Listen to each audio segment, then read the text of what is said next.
பையனை தனியா விட்டாங்க. கவலைப்படாதீங்க, தமிழ்நாட்டு மானத்தை நான் தான் காப்பாத்த போறேன்.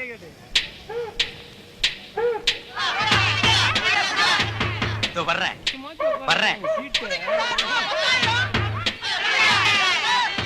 அமைதி அமைதி அமைதி. சொல்ல சொல் தவற மாட்டான் இந்த கோட்டை சாமி. தலைகீழாத்தான் குதிக்க போகிறேன்.